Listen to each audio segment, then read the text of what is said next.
sekarang kita ada kat kat air terjun. Sekarang kita nak tengok ada berapa ekor ikan.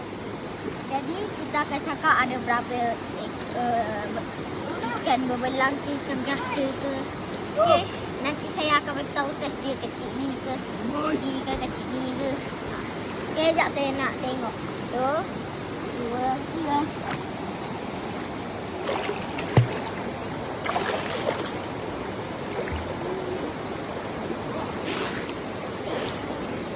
Ya guys, kita tengok lagi sekali. Sebab air masuk mata. Okey, Sana, sana. 2, 3. Sana.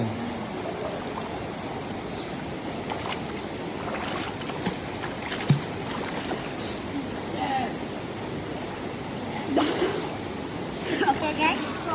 Tadi yang first kita tengok tu ada satu ikan belang yang dia makan lumut semualah.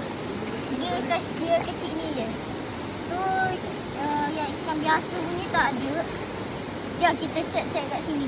Sana tu ada tu. Kat batu tu adik. Jom tengok. Ya, jom kita tengok lagi sekali ya.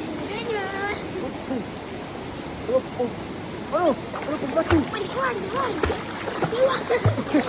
Okay, kita ada nampak satu ikan biasa. Dia besar. Dia besar ni. Boleh lah, besar juga lah. Kita nak tangkap. Tapi masalahnya dia laju. Jadi susah. Jom kita tanya sini pula.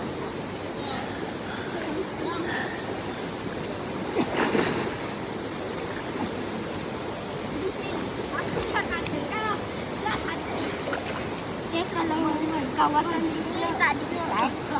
Kayak kawasan gelap-gelap ni je yang ada. Tapi tadi bila kita gelam balik, yang belum dekat lah.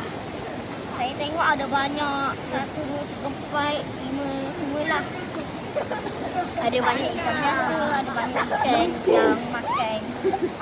Apa tu? Makan lip, bulik. Macam tu lah. Buat apa tu?